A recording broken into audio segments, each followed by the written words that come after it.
Selamat pagi. Di dalam video ini saya akan menjelaskan tentang perkembangan bahasa pada anak usia dini. Kita akan melihat ada beberapa komponen yang tercakup di dalamnya. Kita akan mencoba untuk melihatnya.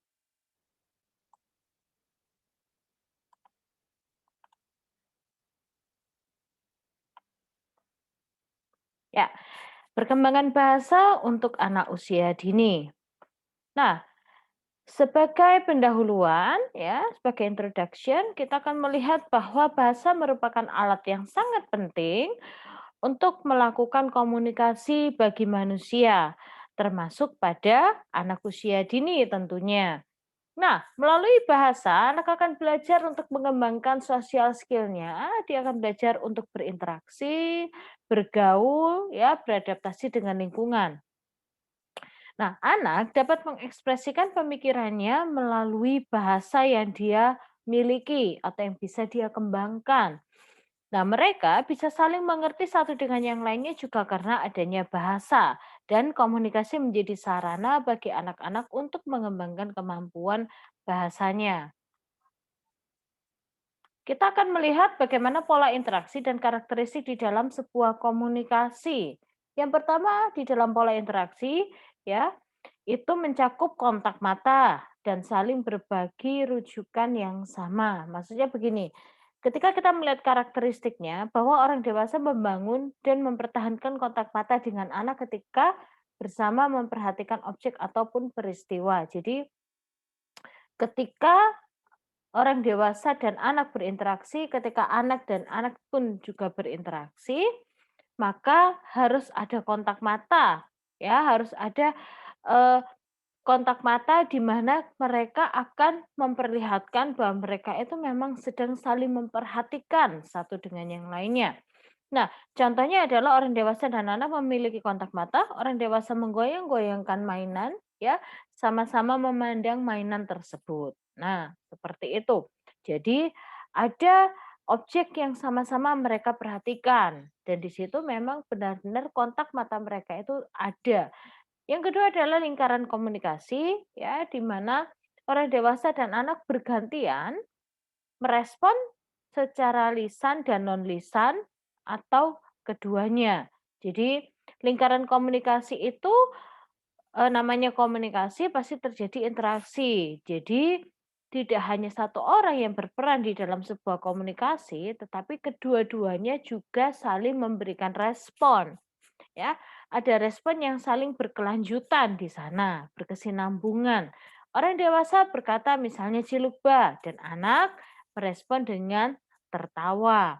Nah, ketika ya kegiatan seperti ini akan terjadi dan berlangsung, maka ini akan terjadi secara berulang, ya, berkala dan menimbulkan respon yang kurang lebih sama pada diri anak-anak. Yang ketiga adalah pemetaan verbal, ya, bahwa orang dewasa menggambarkan apa yang sedang terjadi, ya. Orang dewasa itu ketika menceritakan tentang sesuatu kepada anak-anak, maka kita ingin menggambarkan tentang sebuah objek, sebuah situasi ataupun kondisi, ya. Nah, contohnya adalah orang dewasa yang sedang memakaikan baju sambil berkata, "Dek, ini ya bajunya, bajunya warna apa? Bajunya warna kuning," misalnya seperti itu. Nah, bajunya warna kuning, nanti ada kancingnya, ini ada sakunya, lalu memasukkannya misalnya, yuk kita masukkan ya, dari bagian kepala, lalu tangan dan sebagainya. Jadi ada kegiatan sambil ada komunikasi di sana, itu berarti melakukan pemetaan verbal. "Dek, coba kamu lihat gambar kucing yang ada di situ." Misalnya seperti itu. "Di kucing itu, coba kamu lihat kucingnya warna apa ya di gambar itu?" "Oh, kucingnya warna coklat." Nah, pinter. Nah, kucing yang berwarna coklat itu ada apanya ya? Ada matanya, ada bulunya, ada ekornya, ada kakinya. Kakinya ada berapa ya? Bersama-sama kita akan menghitung dengan anak itu. Sehingga apa? pemahaman, itu akan terbantu dengan adanya pemetaan verbal yang terjadi. Oh, ada satu, 2, 3, dan 4 kaki. Berarti ada berapa ya, Dek? Nah, benar, ada 4 kaki pada kucing itu. Sehingga benar-benar, ini berfungsi dan bermakna. Jadi tidak hanya sekedar kita melakukan komunikasi ya, ataupun interaksi. Nah, yang keempat adalah percakapan orang tua kepada anak. Jadi percakapan melalui kalimat pendek menggunakan kata-kata yang berulang. Nah, misalnya, "Lihat, ada burung di sana. Lihat, dia terbang tinggi dan semakin tinggi dan semakin tinggi." Jadi kita bisa menggunakan kalimat-kalimat yang berulang, artinya apa? Ada penekanan di sana bahwa memang, "Dek, coba, kamu lihat ya." Jadi misalnya gambar kucing itu ya, "Kamu lihat gambar kucing itu. Kucing itu ada matanya. Matanya ternyata anu ya, warnanya itu nggak sama dengan kita. Matanya." Nah, berarti kata-kata matanya, nah kita memperhatikan satu, bagian secara spesifik pada kucing itu. "Matanya warna kuning ya, Dek?" "Iya." "Wah, matanya keren sekali." Nah, berarti benar-benar kita meminta anak itu memperhatikan pada satu sudut pandang, seperti itu. Nah, ada seorang tokoh yang bernama Chomsky, dia dilahirkan, pada tahun 1928 di Philadelphia. Nah, Chomsky ini adalah seorang tokoh yang mengungkapkan teori tentang perkembangan bahasa ya pada seseorang yang pasti terjadi mulai dari anak usia dini. Ya, dia mengatakan bahwa belajar linguistik, dia itu mempelajari tentang linguistik itu dari ayahnya ya, yang merupakan seorang pemikir yang terkenal dari bangsa Yahudi. Dan bertemu dengan ahli bahasa, yaitu seorang Zelig Harris, berinovasi sampai menemukan sebuah teori ya mengkombinasikan antara matematika dan linguistik ya. Jadi memang sesuatu yang kompleks ya. Dia terkenal dengan tulisan-tulisan yang dia buat tentang politik dan dia banyak mendapat penghargaan dan gelar doktor kehormatan dalam berbagai macam bidang studi.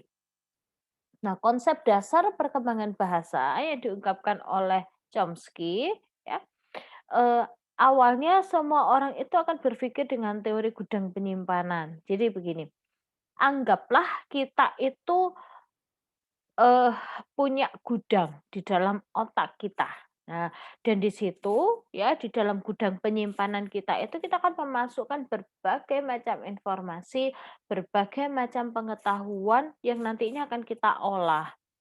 Dan yang akan kita produksi ya, dengan menulis ataupun dengan mengucapkan ya. Nah, anak-anak akan menyimpan setiap kalimat yang didengarnya dan suatu saat ketika mereka sudah siap itu akan dikeluarkan secara otomatis ya. Dan menurut Chomsky, setiap anak memiliki kemampuan yang ada di dalam dirinya untuk menciptakan kalimat-kalimat yang baru. Jadi, karena tadi dia sudah punya gudang penyimpanan, dia menyimpan kata-kata, menyimpan kalimat, menyimpan informasi, dan itu dia konsepkan, dia analisis, dan akhirnya bisa dia ciptakan kalimat-kalimat yang baru berdasarkan pemahamannya. Nah, ucapan seseorang itu mengalami kadangkala bisa mengalami kesalahan ya. Jadi kadangkala ketika kita berbicara mungkin, tanpa disengaja, tanpa kita katakanlah, sadari, kita bisa salah berujar atau salah mengucapkan. Dan itu biasanya yang dikatakan sebagai slip ya, slip of the tongue atau kesalahan pengucapan. Nah, awal yang salah gitu ya, itu akan membuat kita semakin berproses. Ya, tapi dari kesalahan itu kita ternyata belajar bahwa ternyata manusia itu di awal masih mengalami katakanlah dalam tanda kutip ya kecerobohan di dalam berkata-kata, terutama ketika mengalami kecemasan. Jadi ketika kita katakanlah dalam kondisi tidak siap, kita dalam kondisi cemas, bisa terjadi kita salah di dalam berujar ataupun berkata-kata. Dan kadang-kala juga memori, yang terlalu banyak itu membuat kita juga salah berkata-kata. Jadi bingung yang mana yang akan ucapkan, ya. Nah, Chomsky memusatkan penelitiannya pada proses perubahan di dalam sebuah bahasa, misalnya mengubah pernyataan menjadi sebuah pertanyaan. Jadi ketika, kita mengatakan Andi memakai baju, baju apa yang dipakai Andi? Nah, itu kan berarti sudah berubah gitu ya. Nah, di situ berarti dia memahami bahwa misalnya ini ya, buah apel dimakan Andi, apakah Andi memakan buah apel? Berarti di situ kan ada perubahan struktur kognitif ya. Di dalam penalaran itu ada perubahan sehingga memunculkan kalimat tanya tadi.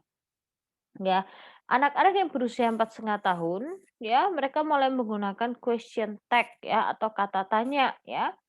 Nah, contohnya ini tasnya mama kan, itu punya siapa? Nah, seperti itu. Ya, itu adalah contoh dari question tag. Nah, ada yang dikatakan sebagai juga hipotesis bawaan, ya, bahwa anak-anak itu memiliki kemampuan untuk mengembangkan bahasanya. Jadi ini sangat berkaitan juga dengan teori nativistik ya yang telah kita pelajari bersama di dalam video sebelumnya. Bahwa bahasa yang dipelajari oleh seorang anak itu sangat bergantung kepada budaya setempat di mana dia dibesarkan. Jadi kalau anak Timor yang dibesarkan dari daerah Timur, ya logat bahasanya pasti juga mengikuti daerah dan budaya setempat, ya. Kosakatanya, cara berbicaranya, dialeknya, ya, itu sangat mengikuti atau sangat dipengaruhi oleh budaya.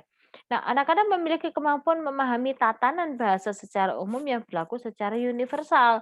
Nah, walaupun ya dalam latar belakang budaya itu bahasa daerahnya ya, itu bisa bermacam-macam. Misalnya orang Jawa punya bahasa Jawa, orang Kalimantan ada bahasa Kalimantan, orang Timor ada bahasa Timor gitu ya. Tetapi secara universal, secara umum kita paham bahasa Indonesia walaupun terkadang tetap ada kendala ya di dalam berbahasa, di dalam memahami, tetapi paling tidak itu bisa menjadi pengantar ya karena itu merupakan bahasa universal yang kita gunakan ya, kita, pakai secara umum walaupun ada di daerah-daerah tertentu yang secara, eee, ini ya, secara otomatis ya, dalam kondisi keseharian mereka akan menggunakan bahasa daerahnya kan ya, secara otomatis seperti itu. Tetapi bahasa Indonesia itu masih tetap sebagai bahasa universal yang mereka gunakan. Ya bahkan sekarang ini bahasa Inggris menjadi juga bahasa yang, eee, biasa digunakan secara internasional ya. Nah, kemampuan belajar berbahasa adalah sesuatu yang spesifik bagi manusia. Nah, kemampuan yang begitu istimewa ketika kita bisa mengembangkan bahasa kita dengan sempurna. Ya, kalau kita perhatikan tidak semua orang ya itu bisa berkata-kata dengan enak. Maksudnya berkata-kata ketika menjelaskan tentang sesuatu gitu ya itu bisa dengan kata-kata yang enak, dengan bahasa yang lugas menjelaskan. Ada orang yang menjelaskan itu, tidak sistematik sehingga yang mendengarkan perkataannya dia juga, ikut pusing gitu ya, ikut bingung apa sih yang dimaksud gitu ya. Nah, tetapi, eee, itulah proses ya, proses yang saya rasa memang semua orang pasti mengalaminya, gitu ya. Tidak tidak ada orang yang langsung bisa berbicara dengan sistematik, berbicara dengan lugas, tetapi belajar, gitu ya. Itu semua perlu proses belajar, maka anak-anak pun kadang-kadang juga masih mengalami kesalahan, ya. Ada salah berkata-kata, salah menggunakan kata-kata, kalimat tanya, dan apapun itu memang adalah proses. Nah, kemampuan yang sudah ada sejak lahir secara genetika inilah yang akan dikembangkan, maka itu yang harus dirangsang, ya. Nah, ada yang dikatakan sebagai batasan bawaan, bahwa anak-anak itu sudah memahami batasan-batasan di dalam pengaturan sebuah kalimat. Nah, kalau ada subjek, ada predikat, ada objek, ya. Jadi ada siapa sih subjeknya, ya, siapa pelakunya, lalu apa yang dilakukan dan objeknya apa yang dikenai perlakuan. Nah, Ani memakai sepatu baru. Ya, sepatu baru dipakai Ani. Kalau dalam tatanan bahasa Indonesia ada kalimat aktif dan ada kalimat pasif ya. Nah, kalau struktur bahasa ya ada bahasa, yang kalau terlihat dari strukturnya kita bedakan menjadi struktur permukaan dan struktur dalam. Kalau struktur permukaan itu lebih kita lihat pada wujud kalimat atau tata bahasanya ya. Jadi Ani memakai sepatu baru dipakai Ani. Jadi Ani menggunakan sepatu yang baru, bukan sepatu yang lama. Jadi ada sepatu yang memang baru yang mungkin dia baru beli dan dia gunakan. Itu berarti kita sudah masuk kepada struktur dalam ketika kita memaknai sebuah kalimat. Nah, artinya apa sih? Oh, berarti Ani itu baru beli sepatu ya, dan dia langsung memakainya. Nah, itu berarti sudah masuk pada struktur dalam. Tapi kalau struktur permukaan hanya Ani memakai sepatu baru dipakai oleh Ani, seperti itu. Jadi ada perbedaan ya. Nah, contohnya Ani bermain sepeda di lapangan Andi bermain sepeda. Apa yang sedang dimainkan oleh Andi itu berarti mengarah kepada pemahaman ya, memaknai. Berarti itu termasuk juga pada struktur dalam.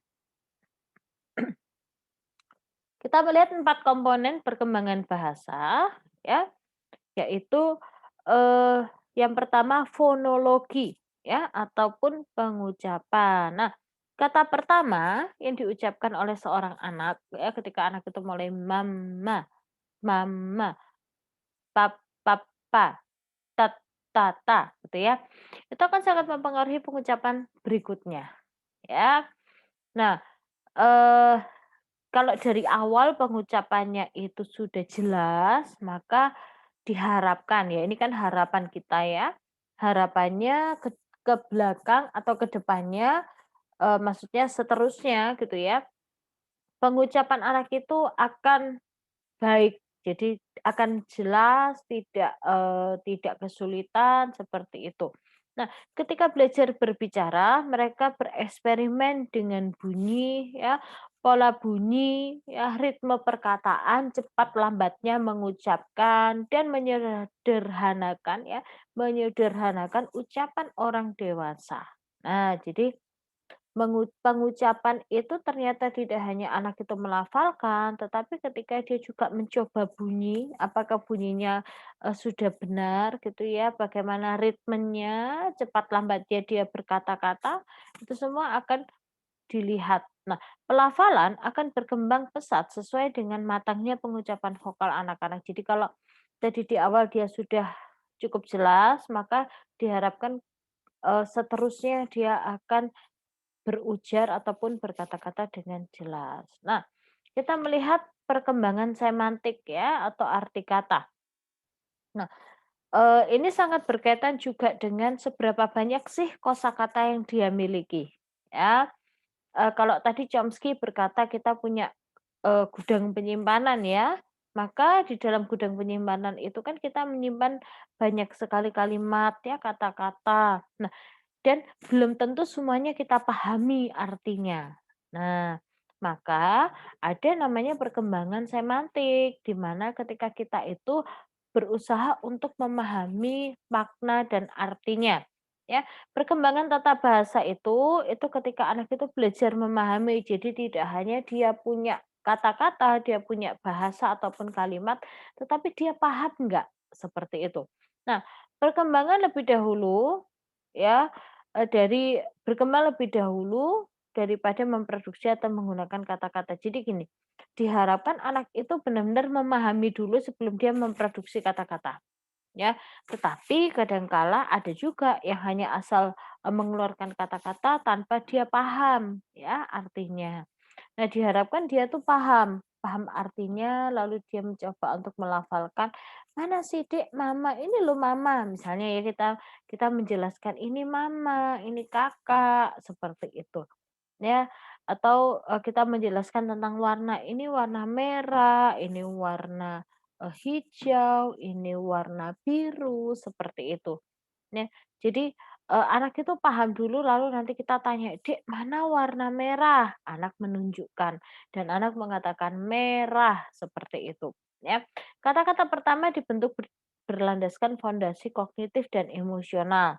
Ya, jadi, anak itu paham dulu dan secara emosional ada, emosi-emosi positif yang menyertainya ya dalam kondisi yang memang dia sudah siap secara emosional untuk mengembangkan pola bahasanya dan dia memang dalam kondisi emosi positif itu berarti, eee, dalam kondisi dia senang ya, dalam kondisi memang dia, sejahtera, well-being, jadi tidak dalam kondisi tertekan ya, dalam mengembangkan pola bahasanya atau berkata-kata, maka itu akan terujar dengan baik ya, dan akan memberikan pengalaman yang baik pula gitu ya, baik secara langsung maupun tidak langsung. Jadi, ketika anak itu belajar berkata-kata ya, atau belajar juga memaknai sebuah kata-kata, eee, kita harus membuat dalam situasi yang menyenangkan, sehingga baik itu secara kognitif dan emosional, semuanya akan pada kondisi yang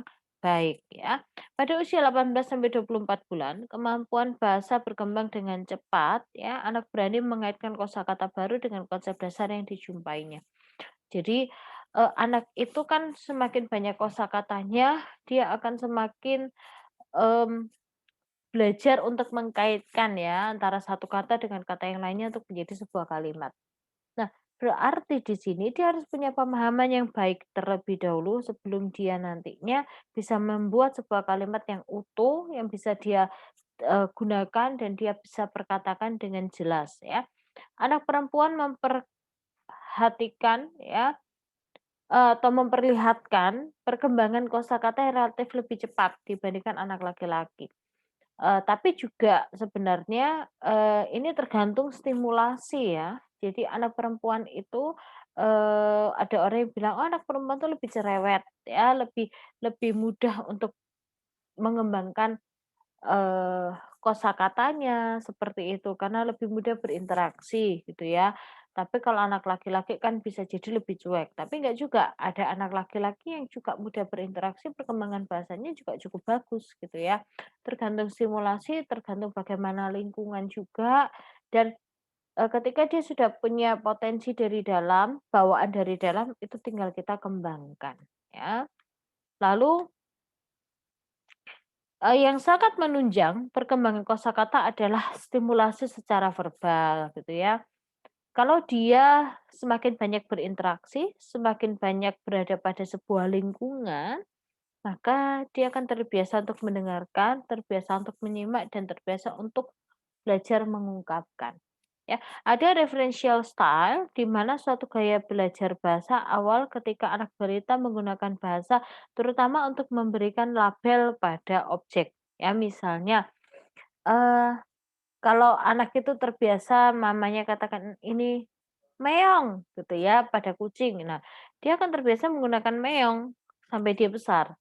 Nah, tapi kita harus membiasakan dengan pelabelan yang tepat gitu ya. Kucing, kucing misalnya. "Mana, Dek? Kakak mana?" "Kakak, kakak." Seperti itu, ya. Expressive style ya, suatu gaya belajar bahasa di mana anak itu menggunakan, bahasanya ya, terutama untuk berkata-kata mengenai perasaan atau kebutuhannya. Nah, di sini berarti ditekankan kepada anak belajar mengucapkan ya, dan kata-kata yang umum yang biasa digunakan di lingkungan. Jadi kalau expressive style ini berarti dia benar-benar belajar untuk mengekspresifkan setiap apa yang dia miliki, idenya dia apa yang dia butuhkan dan apa yang dia inginkan. Kalau referential style itu dia hanya memberikan label ya, seperti itu. Jadi, memberikan label pada objek ya, kursi kursi, seperti itu. Usia 1,5 tahun, nah ini kalau, perkembangan berikutnya adalah perkembangan gramatikal ya. Pada usia 1,5 tahun sampai 2,5 tahun, anak itu mengkombinasikan 2 kata untuk mengekspresikan berbagai macam arti, ya. Mama makan, adik minum, ya, eee, kakak pergi. Nah, seperti itu. Nah, ada yang dikatakan sebagai telegraphic speech, di mana ungkapan anak-anak itu hanya menggunakan 2 kata, ya, seperti halnya misalnya dalam telegram ya, yang hanya menuliskan sedikit sekali kata-kata dan hanya yang penting-penting saja. Ya, jadi anak itu di usia awal-awal ya, 1,5 tahun sampai 2,5 tahun itu dia masih benar-benar belajar menata pola bahasanya, menata setiap kosakata yang dia miliki untuk menjadi sebuah kalimat. Nah, tata bahasa itu dimulai, eee berperan ya ketika anak itu mulai menggunakan lebih dari 2 suku kata. Jadi perkataan akan disesuaikan dengan tata bahasa yang berlaku. Baju ini berwarna merah ya. Kalau dalam, bahasa Inggris berarti kan kita memiliki tata bahasa yang berbeda gitu ya. Are these clothes are red gitu ya. Are these clothes are red. Nah, apakah baju itu berwarna merah? Itu merupakan, tatanan bahasa yang sudah berbeda gitu ya. Nah, usia 3 sampai 6 tahun, anak-anak akan menambahkan kompleksitas di dalam tata bahasanya disempurnakan pada usia middle childhood. Jadi kalau usia 3 sampai 6 tahun tuh benar-benar anak-anak itu kayaknya dia belajar menyempurnakan ya tata bahasanya. Dengan cara apa? Dia lebih banyak berkata-kata ya. Sema-sema kayak pengen tahu. Jadi kadangkala dia mengembangkan bahasanya itu dengan juga dia bertanya. Dengan bertanya ada komunikasi gitu ya. Nah, orang dewasa harus memberikan respon terhadap ungkapan yang dikeluarkan anak-anak. Walaupun, kadangkala juga kita bingung ya dengan apa sih yang dia maksud gitu ya, tetapi nggak apa-apa. "Apa sih, Dik? Coba sih Adik bilang lagi atau Adik ceritakan sih, apa sih yang, eee, dimaksudkan?" Nah, nanti kita bisa menjelaskan ya ketika kita sudah paham. Nah, yang keempat adalah pragmatik ya, penggunaan kata-kata. Nah, anak usia dini menggunakan secara efektif dengan percakapan ya, mengembangkannya dengan percakapan ya dan keterampilan awal ini akan meningkatkan interaksi anak dengan lingkungan ya. Eee, Penggunaan kata-kata itu memang sangat terkait dengan kosakata tadi ya. Nah, ketika dia punya kosakata yang baik banyak gitu ya dan dia bisa memaknainya, maka, penggunaan kata-katanya juga akan jauh lebih konsisten, lebih banyak ya. Ketika dia mengalami adanya percakapan yang secara konsisten itu dilakukan dengan orang dewasa, itu menjadi suatu, indikator ya yang bisa membantu kita untuk melihat, "Oh kayaknya anak ini perkembangan bahasanya memang sudah pesat," gitu ya. "Oh kayaknya anak ini masih ada beberapa kata ataupun kalimat yang salah pengucapan, yang kadang masih juga tidak tepat, ataupun mungkin dia tidak pahami, dan itu bisa kita benarkan. Ya, itu menjadi indikator bagi kita untuk memprediksi perkembangan bahasanya. Oke, kalau kita lihat ya, tahapan perkembangannya, eee, ada bahasa awal nih kalau menurut Chomsky ya, usia lahir sampai 1 tahun, dia membuat gerakan-gerakan tubuh ya, bayi itu membuat gerakan-gerakan tubuh sebagai respon terhadap ucapan. Jadi kalau kita panggil namanya ya, kita panggil namanya Laura, Laura, seperti itu. Nanti dia akan mencari arah suara ya. Ketika berusia 1 bulan harus mulai mengeluarkan suara-suara kecil, "Au, au, au, au," seperti itu. Dan di awal bahasanya adalah bahasa tangisan ya. Nah, usia 6 bulan, anak mulai membuat suara dari gerakan bibir, getaran bibirnya dia ya. Jadi kalau dia menangis kan kadang-kala juga bibirnya kalau kita perhatikan bergetar ya. Nah, lidahnya juga, sehingga nantinya itu bisa menjadi, awal bagi dia untuk belajar mengungkapkan kata-kata bab, bab, bad, dad, dada, seperti itu, ya. Ada vokalisasi bayi yang seperti itu hampir sama di seluruh dunia ya. Jadi, ada yang mengatakan bahwa anak-anak di seluruh dunia itu memiliki pola yang sama dan itu memang kita lihat ya. Nah, anak usia 1 tahun, yaitu pengucapan satu kata, memproduksi kata-kata tunggal untuk mengekspresikan kalimatnya. Jadi misalnya, eee, mama, mama.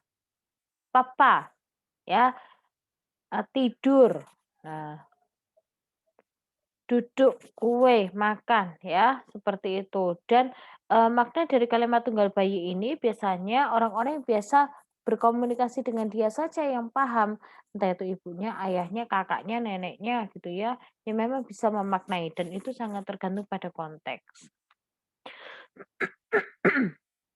Nah, anak mulai mengucapkan 2 kata itu di usia 1,5 tahun ya. Tahapan berikutnya, nah di sini, secara bersamaan dia mulai mengucapkan misalnya, "Mama tidur." Nah, mereka belajar untuk menggabungkan 2 suku kata ya. Anjing itu lari lagi, pukul bola, nah ambil bola ya. Nah, di sini dia, mulai menggabungkan 2 kata. Nah, ada pengembangan gramatikal usia 2 sampai 3 tahun, anak belajar menggabungkan 3 atau lebih kata secara bersamaan ya dalam satu kalimat. Belajar untuk menyusun yang lebih terstruktur ya. Dia tahu misalnya gini, "Mama ke pasar." Ya, "Adik pakai baju." Kakak makan kue. Nah, mengucapkan dengan lebih teratur ya, dia tahu subjek, predikat, objek, siapa yang melakukan, eee, kegiatannya apa, ya, aktivitasnya apa, dan objeknya apa, seperti itu.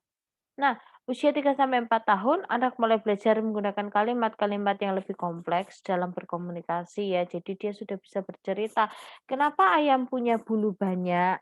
Ya, di mana sepatunya ya, dia juga belajar menggunakan kalimat tanya untuk mendapatkan informasi yang lebih mendalam. Ya, biasanya anak terlihat lebih cerewet gitu ya, lebih banyak bertanya, lebih banyak berbicara di usia-usia sekian. Nah, usia 5 sampai 6 tahun ini anak terus berusaha menyempurnakan bahasanya ya sesuai dengan gramatikal orang dewasa yang seringkali mereka dengar. Jadi mereka sudah mulai ikut-ikutan bagaimana pola berbicara dan pola berbahasa pada orang dewasa. Anda mencoba memahami lebih baik struktur dan gramatikal serta menambah kosakata mereka. Ya, apa sih Ma artinya kata-kata ini? Misalnya kalau ada yang tidak dia pahami dia akan tanyakan. Ya. Nah, conclusion-nya adalah perkembangan bahasa itu merupakan sesuatu yang memang sangat penting ya untuk dikembangkan sejak usia dini. Karena itu akan sangat mempengaruhi pola komunikasi dan pola interaksi ya.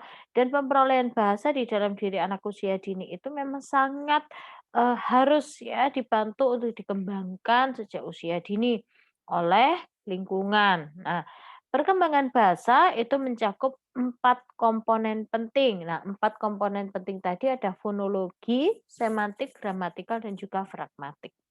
Nah, anak usia dini memang harus mendapatkan stimulasi yang tepat dari lingkungan untuk mengembangkan perkembangan bahasanya dengan maksimal, sesuai dengan tentunya capaian perkembangan. Tadi yang sudah kita lihat ya, tahapan perkembangan yang di dalamnya ada capaian ataupun tugas perkembangan berbahasa yang diungkapkan oleh Chomsky. Nah, perkembangan bahasa ya yang terjadi secara maksimal akan mempengaruhi aspek perkembangan yang lainnya. Karena begini, kalau kita berbicara tentang tumbuh kembang, kan ada paling tidak pada anak usia dini ada 6 aspek. Nah, perkembangan bahasa atau aspek bahasa memang salah satu aspek di dalamnya. Nah, tetapi kalau kita lihat aspek bahasa ini juga akan mempengaruhi aspek-aspek yang lainnya, mempengaruhi aspek sosial, emosional, kognitif, dan itu akan saling berpengaruh. Begitu juga kognitif ataupun sosial emosional akan mempengaruhi bahasanya. Ya, nah disinilah kita nanti juga akan berusaha bagaimana aspek perkembangan bahasa itu tadi bisa berkembang secara optimal. Oke, sekian dari teori perkembangan bahasa. Saya harapkan melalui video ini bisa membantu kita memahami lebih lagi tentang perkembangan bahasa pada anak usia dini. Sampai jumpa di dalam video penjelasan yang berikutnya.